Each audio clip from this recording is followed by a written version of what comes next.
인간이 소통 없이 살아간다는 것은 거의 불가능한 일입니다. 현대인들은 더욱 그런 것 같습니다. 그래서 이제 사람들은 누군가와 끝없이 소통하고 싶어 합니다.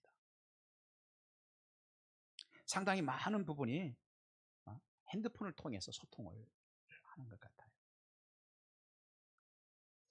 우리 아파트 단지에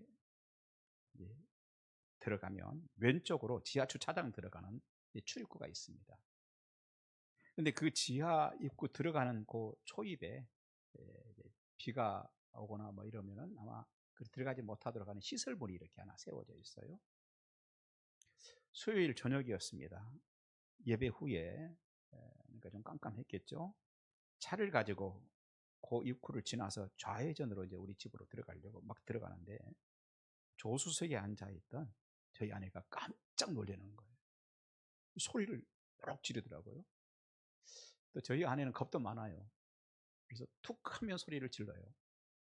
그래서 아니 잘 가고 있는 자기 차선 따라서 가고 있는데 큰 차가 옆에 붙으면 왜 저 차가 이쪽으로 오는 것 같냐고 그래요.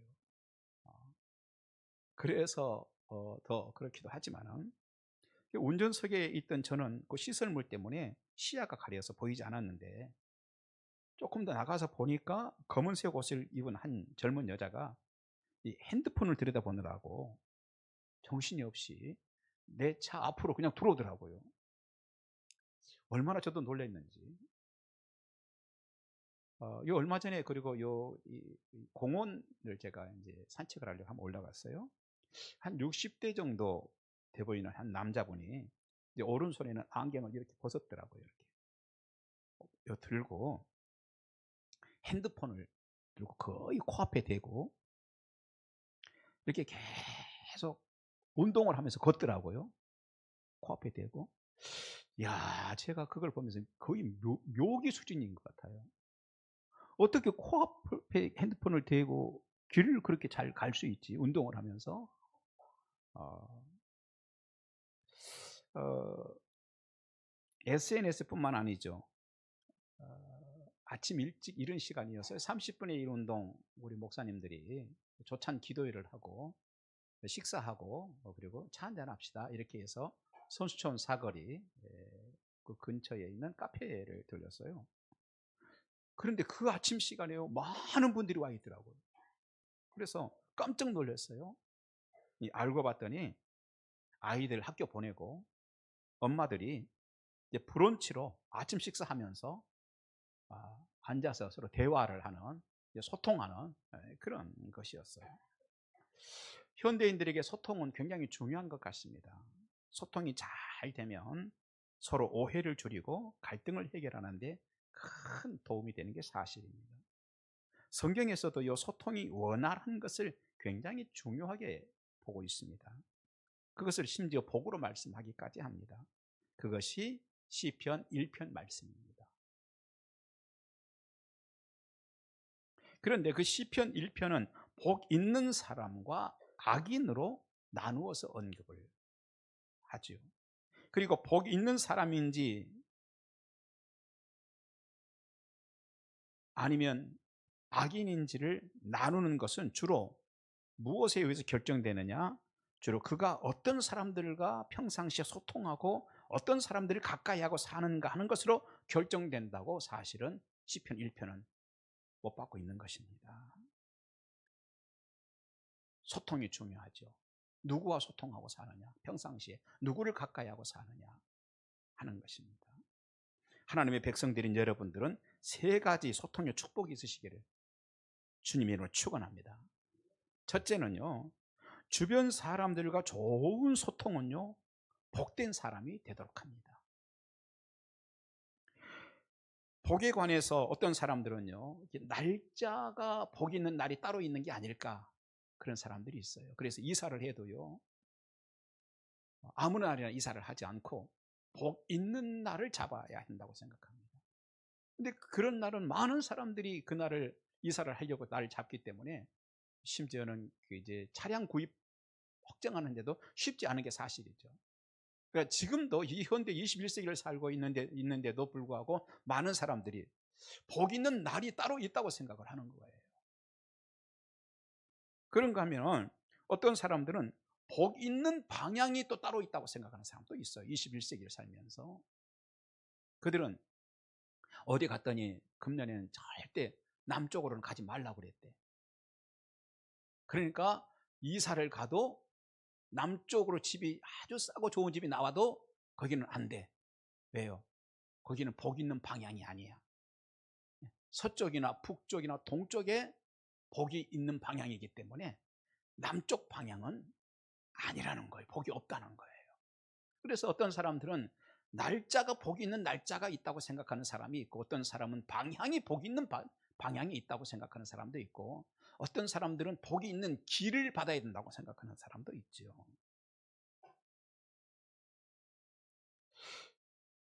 또는 복이라고 하는 것을 늘 가까이 하고 살면, 복이라고 하는 걸 가까이 하고 살면 그 사람이 참 복이 있는 사람이 될 거라고 생각하는 사람들이 있어요. 요즘에는 그렇지 않지만 전에는 어떻게 했어요? 벽에도 양쪽에 복을 써서 붙여가지고 그 벽에 벽고 잠을 자면 복이 있을 것으로 생각을 했어요. 심지어는 수저에도 보면 맨 중앙에 하문으로 복을 새겨가지고 복숟가락으로 밥을 먹었어요. 그런가 하면은 심지어는 어디에도 복을 새겼냐면요, 오강 가운데도 새겨. 참. 하지만 성경은 복에 대해서 말하면서 이런 상황이 되면 복이 있다, 저런 상황이 되면 복이 있다라고 언급하지 않아요. 또한 복 있는 사업이 이런 것이고 복 없는 사업은 이런 것이라고 말하지도 않아요. 오직 뭐냐? 복에 대해서 말하면서 오늘 시편 1편에서 사람에 집중하고 있단 말이에요. 사람. 왜입니까? 사람이 복을 담을 수 있는 그릇이 되어야 복이 따르기 때문이죠. 그런 차원에서 시편 1편은 사람 그릇이 준비되면, 사람 그릇이 복을 담을 수 있는 그릇이 준비되면 자연스럽게 복이 담긴다는 뜻이기도 하는 것입니다. 그렇습니다, 여러분. 비 오는 날에 그릇을요 바로 놓고 장독대 위에 떡 얹어 놓으면 얼마 가지 않아서 그 그릇에 물이 가득 차는 것이죠. 자연스럽게 물이 찹니다. 하지만 그걸 뒤로 뒤집어서 엎어 놓으면 그릇 안에는 물 한 방울 들어갈 수 없는 것이죠. 그런가 하면은 깨진 그릇을 장독대 위에 올려놔도 다 새나가 버리고 남아있는 물은 없는 것입니다. 여러분, 폭포의 물이 얼마나 많이 쏟아집니까? 나이아가라에 그 엄청나게 물이 쏟아져도요, 병의 뚜껑 꼭 닫아가지고 그 아래 던져 놓으면 물 한 방울 들어갈까요? 그렇게 물이 쏟아져도요 물 한 방울 들어갈 수 없는 것입니다. 인생도 그렇습니다. 인생 그릇이, 내 인생 그릇이 복을 담을 수 있는 그릇이 되어야, 여러분, 복된 그릇이 되시기를 주님의 이름으로 축원합니다. 아멘. 그릇이 복이 있기를 바랍니다. 인생 그릇이. 그러면 성경은 복 있는 인생 그릇은 어떤 그릇이라고 말하고 있습니까? 악인들의 꾀를 따르지 아니하며 죄인들의 길에 서지 아니하는 인생 그릇이 복이 있는 그릇이다.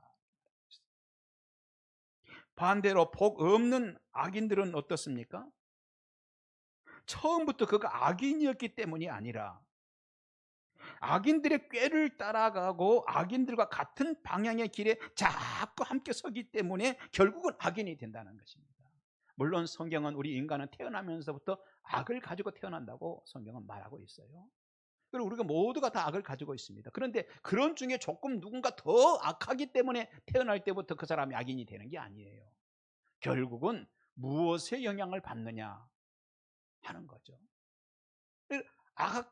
악에게 자꾸 영향을 받고 악한 사람들과 어울리면 결국은 그 사람은 진짜 악인이 된다는 얘기예요.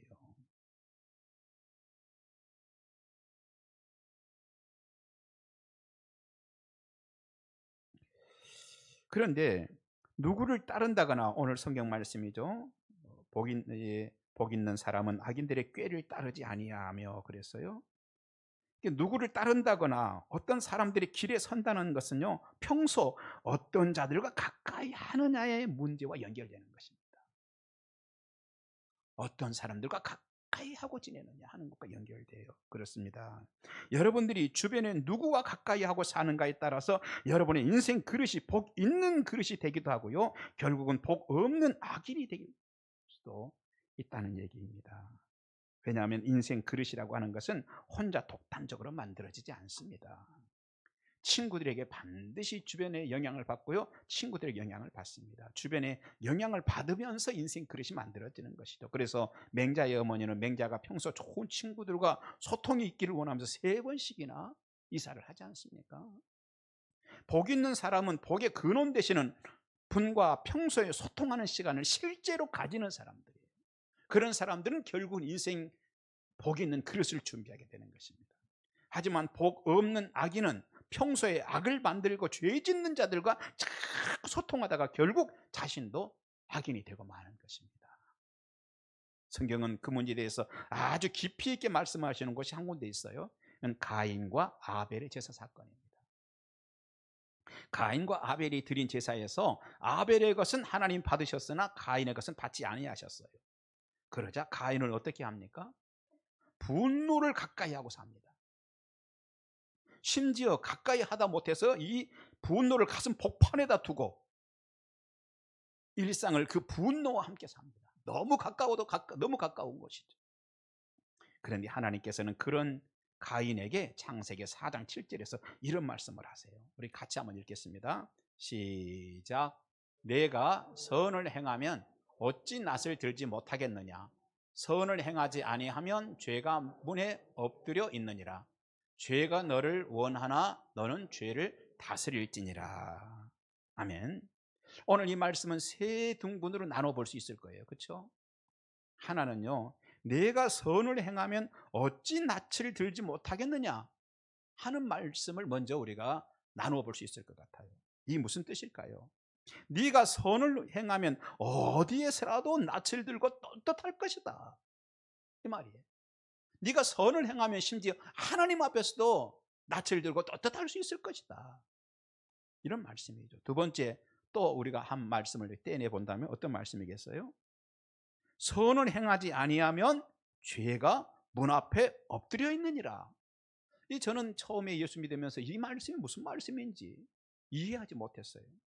그런데 이 말은요, 네가 선을 행하지 않으면 나가도 들어가도 죄와 가까워지는 인생이 된다, 이런 말씀이었어요. 여러분, 오늘 가인의 입장에서, 오늘 지금 하나님께서 가인에게 주신 말씀 아니에요? 그러면 가인의 입장에서 봅시다. 문 열고 나가면 늘 만나는 동생 아벨과 가까워져야 복 있는 자가 될 것인데, 그런데 가인은 문턱 지나가면 어떻게 해요? 죄 지을 거리들이 기다리고 있는 거죠. 그래서 자꾸 죄하고 가까워집니다. 문을 닫고 이제 문턱 넘어 들어오면 어떻게 해요? 혼자 죄 지을 마음이라는 장이 기다리고 있어요. 들어와가지고 또 이 마음이 또 죄를 또 짓습니다. 그래서 마음에서 죄와 계속해서 가까워지는 것이죠. 그러면서 가인이 결국 어떻게 됩니까? 악인이 되는 것이죠. 때문에 세 번째, 우리가 또 오늘 이 말씀을 하나를 더 떼서 본다면, 죄가 너를 원하나 너는 죄를 다스릴지니라.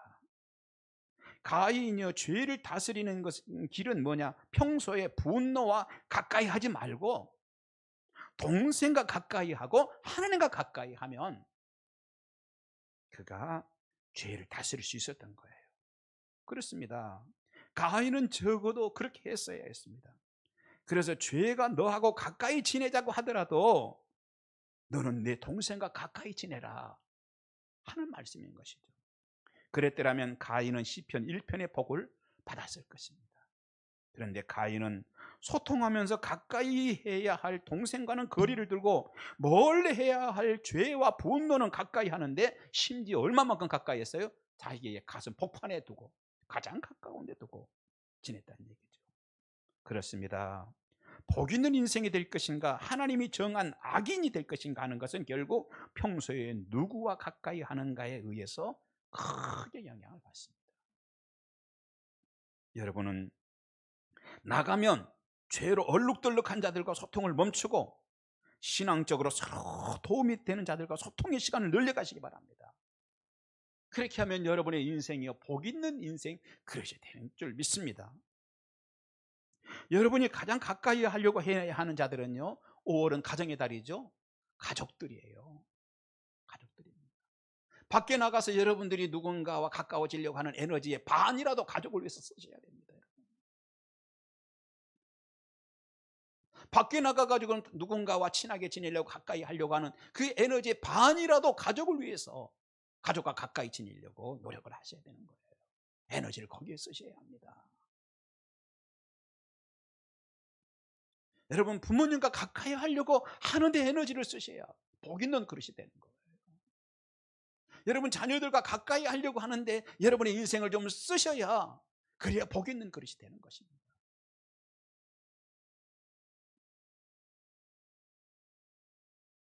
교회에서도 마찬가지입니다. 평소에 좋은 소통이 있으시기 바랍니다. 좋은 소통이 있으시기 바랍니다. 소통이 좋은 분들이 되시기 바랍니다. 특별히 신앙에 서로 도움을 주는 사람들과 자꾸 소통하려고 하시기 바랍니다. 신앙이 좋은 사람들이 있으면요, 그 사람들과 가까이 하려고 자꾸 노력하시기 바랍니다. 그러면 결국은 오늘 시편 1편에서 하는 말씀 뭐예요? 그러면 네가 복 있는 그릇이 된다는 얘기입니다. 그런데 그렇지 않고 신앙에 도움이 되지 않는, 그렇게 하고 오히려 하나님이 기뻐하시지 않는 그런 자들과 자꾸 가까이 하고 가까이 하면 결국은 나도 결국은 뭐가 되느냐? 악인이 된다는 얘기예요. 두 번째, 자기 자신과 소통은 복된 사람이 되도록 합니다. 자기 자신과 진정한 소통, 진실한 소통은 그 사람을 복된 사람으로 만든다는 얘기예요. 소통은요, 주변 사람들과 하는 소통도 중요하죠. 하지만 자기 자신과 하는 소통도 매우 중요한 것입니다. 성경이 말하는 자신과의 소통이란 어떤 자신을 말하는 겁니까? 하나님 형상으로서의 자기를 말하는 것이죠. 그런데 사람들은 하나님의 형상인 자신과 욕구 덩어리인 자신을 혼동하는 경우가 있어요. 요 둘 다를 혼동해 가지고 성경에서 말하는 자기와의 소통이라고 말하는 것은 하나님의 형상인 나와 소통하라는 얘기이지, 욕구 덩어리인 나와 소통하라는 얘기는 아닌 것입니다. 우리 인간들은 아담이 범죄한 후에 끝없는 욕구들이 올라옵니다. 그런 욕구가 없는 삶은 거의 불가능할 것입니다. 아담 이후에 인간들의 특징이 되어버렸습니다. 끝없는 욕구들.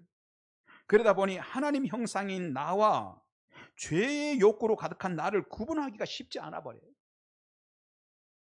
하지만 하나님 형상인 자기 자신과 하나님 형상을 잃어버린 자신의 욕구를 구별할 수 있는 지혜가 있어야 하는 것입니다. 그리고 하나님이 기뻐하지 않으실 욕구와 소통의 시간을 늘려가시면 안 되는 것입니다. 단호하게 멀리하셔야 합니다.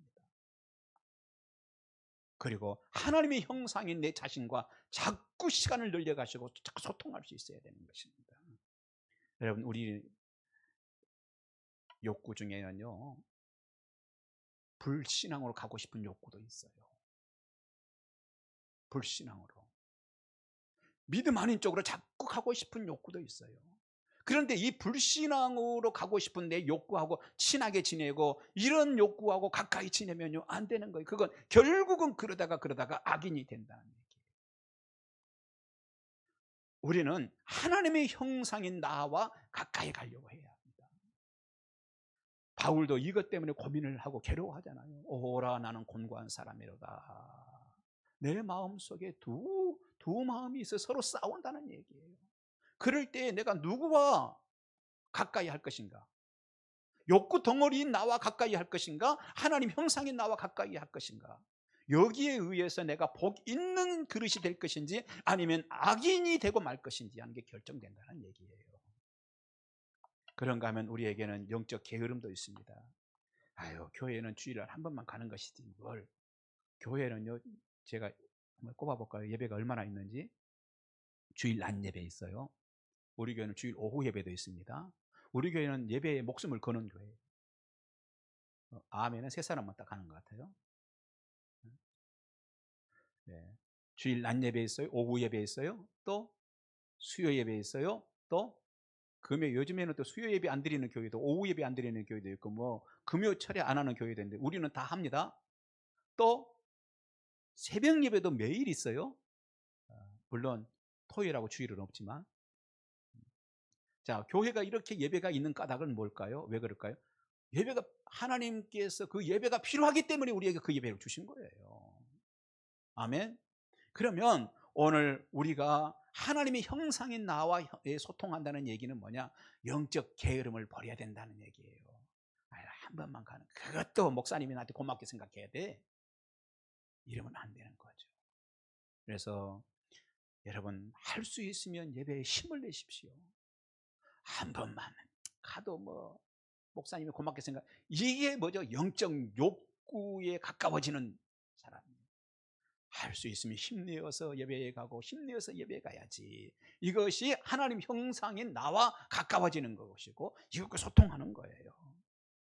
그런가 하면요, 은혜를 잊어버려서도 안 되는 겁니다. 하나님께서 우리에게 베풀어 주셨던 은혜를 잊어버리는, 이건 우리의 욕구예요.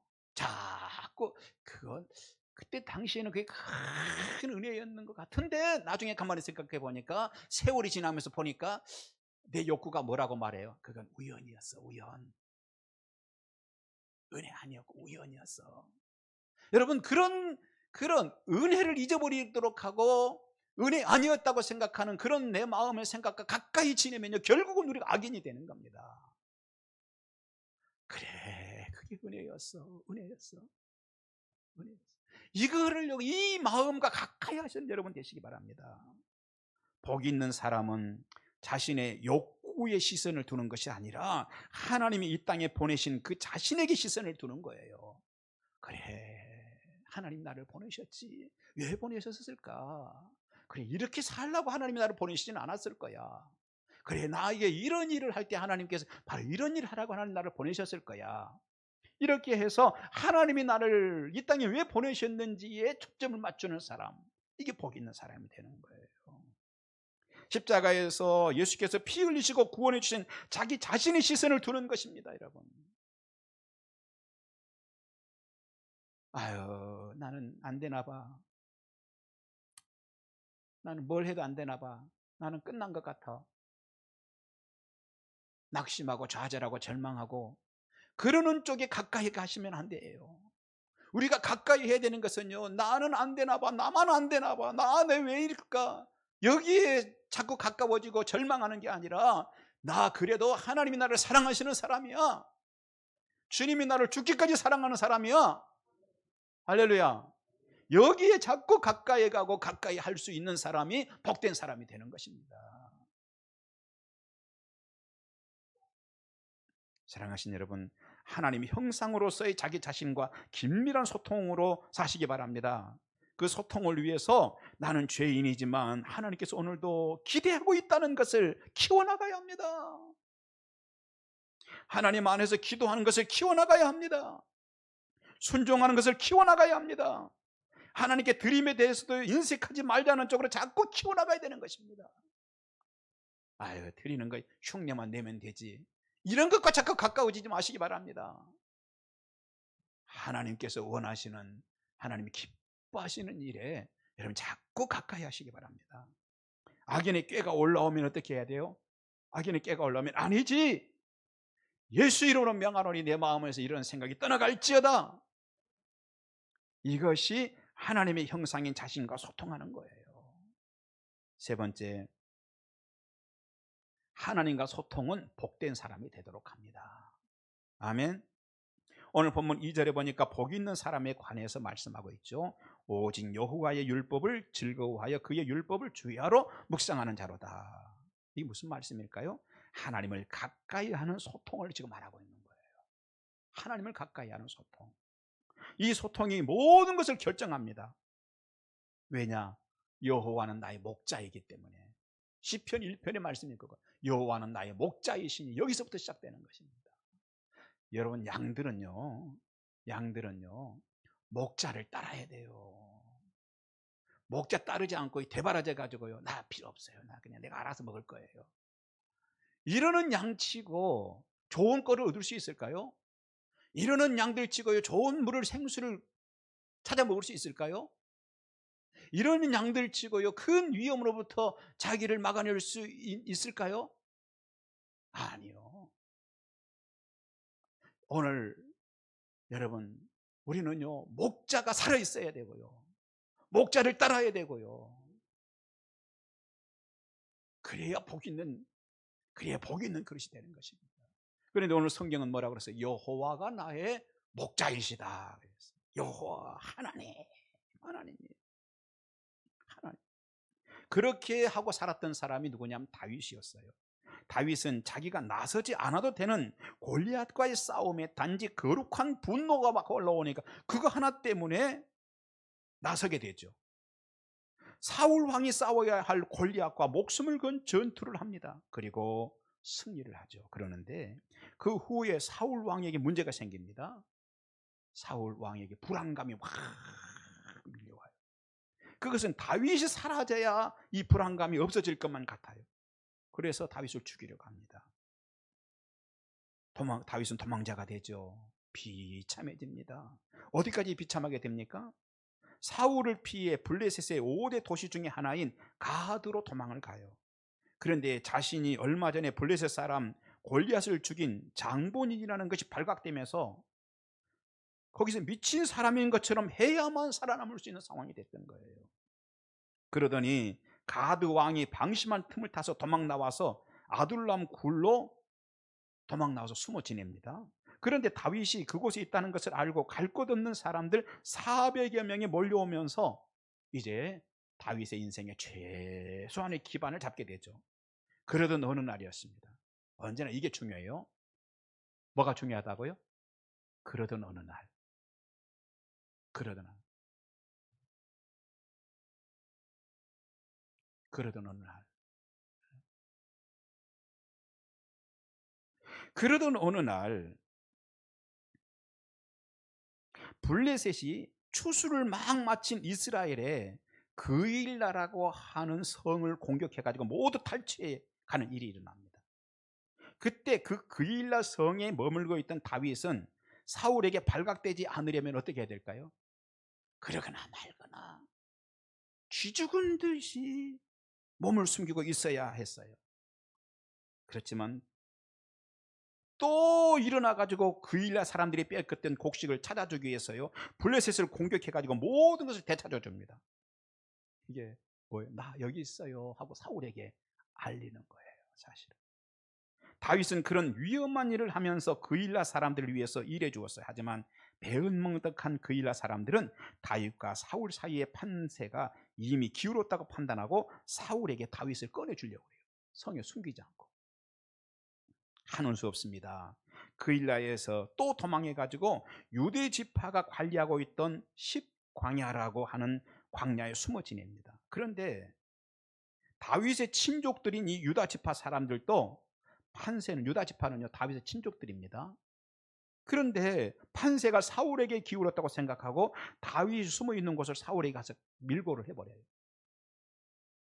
사울이 3,000명의 군사를 이끌고 다윗을 죽이기 위해서 오고 있습니다. 그때 그 절박한 순간 다윗이 할 수 있는 건 뭐냐? 하나님께로 향하는 것이었어요.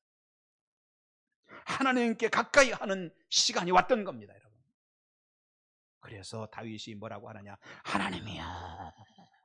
하나님이여 하나님을 가까이 하여 부르면서 하나님을 향합니다. 그런데 기적 같은 일이 일어나요. 마침 그때 블레셋이 이스라엘을 침공해버려요. 자, 사울은 어떻게 해야 될까요? 침공을 해서 나라를 뺏기거나 말거나 다윗 잡으러 다녀야 될까요? 할 수 없어요. 다윗 두고 블레셋 침공을 막아야 되기 때문에 돌아서 가는 거예요. 군대를 돌이키죠. 이것이 하나님을 가까이 하는 자들을 위해서 일하시는 하나님의 방식. 그 절망스럽고 얼마나 속이 상하겠어요. 그 배신감도 들고요, 그 낙심스럽고 방법이 없을 때 하나님이야 하나님이여, 하나님이여. 그리고 하나님을 향해합니다. 그랬더니 하나님께서 이런 역사를 일으키시더라고요. 그렇습니다. 우리가 억울한 중에도 하나님이여, 하나님이여 하시기 바랍니다. 병 중에 있을 때에도 하나님이여, 하나님이여 해야 될 줄 믿습니다. 큰일 났다 싶을 때에도 어떻게 해야 돼요? 하나님이여, 하나님이여. 자녀들의 문제로 괴로울 때에도 하나님이여, 하나님이여. 그것이 하나님과 가까이 하는 거예요. 하나님과 가까이 하는 것은 어떤 거예요? 그럴 때에도 하나님이여, 하나님이여 하는 것이 하나님 가까이 하는 거예요. 그러면요, 하나님은요 수가 참 많으셔요. 시편 139편 17절로 18절 말씀 보니까 하나님이여 주의 생각이 내게 어찌 그리 보배로우신지요. 그 수가 어찌 그리 많은지요. 내가 세려고 할지라도 그 수가 모래보다 많도소이다. 내가 깰 때에도 여전히 주와 함께 있나이다. 아멘. 무슨 말씀입니까? 다윗이 직면한 위기로 인해서 괴로워하며 밤잠을 이루지 못하고 뒤척입니다. 그러면서 생각해 보니까 밤새도록 생각해 보다가 확실한 게 하나가 확 밀려왔어요. 뭐냐? 하나님을 알지 못하는 것이 하나도 없으시다는 확신이었어요.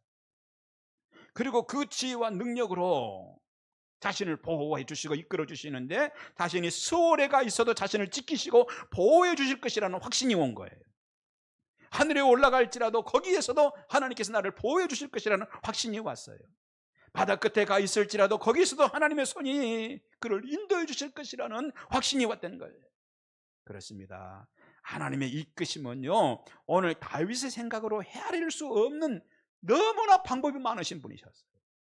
능력이 있으십니다. 그래서 고백하죠.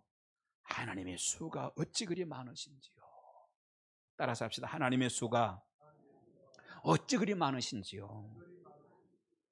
다시 한번 따라서 합시다. 하나님의 수가 어찌 그리 많으신지요.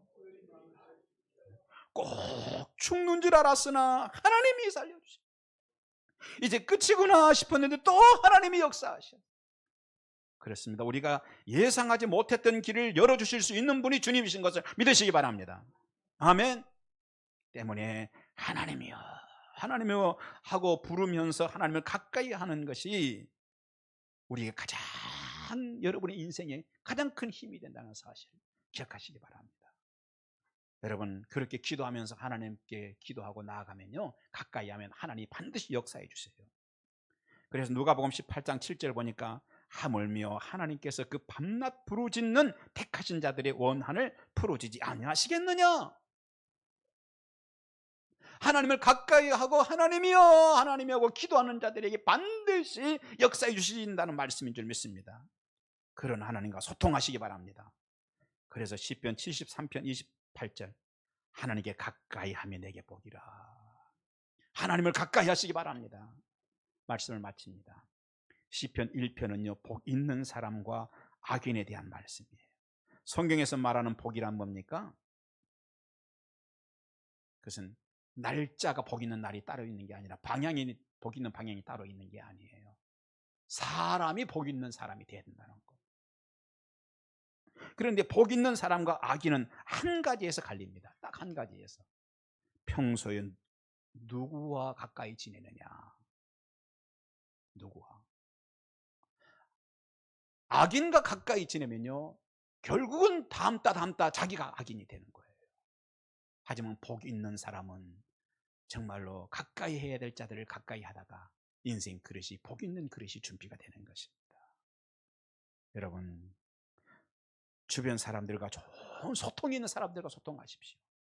좋은 사람들과 가까이 하시기 바랍니다. 두 번째는 여러분을 주님께서 죽으실 만큼 사랑하시는 주님, 이 사실을 확신하시고 여러분의 마음속에서 두 가지 마음이 싸울 때 나는 하나님께 사랑받고 있다는 사실과 소통하시기 바라고, 그런 여러분과 소통하시기 바랍니다. 믿음으로 가려고 하는 여러분과 소통하시기 바랍니다. 세 번째는 모든 것을 결정하시는 하나님과 소통을 늘려가시기 바랍니다. 그러면 시냇가에 심은 나무처럼 될 것입니다. 이것이 오늘 본문의 핵심입니다. 시냇가의 나무가 되면 어떻게 될까요? 잎이 푸르게 될 것입니다. 열매가 많이 열게 될 것입니다. 그런 놀라운 은혜가 여러분들에게 있기를 주님으로 축원합니다. 하나님 감사합니다. 저희들에게 귀한 말씀을 주셨습니다. 아버지, 복 있는 인생 그릇을 준비하게 하여 주시옵소서. 우리 스스로가 복 있는 그릇이 되게 도와주시옵시고 그 길을 걷게 하여 주시옵소서. 우리가 어리석어서 하나님이여 악한 자들과 함께하면서 결국은 내가 악인이 되면서 그릇은 준비해 놓지 않고 하나님 복만 달라고 하는 어리석음을 범치 않도록 은총을 베풀어 주시옵소서. 예수님 이름으로 기도합니다. 아멘.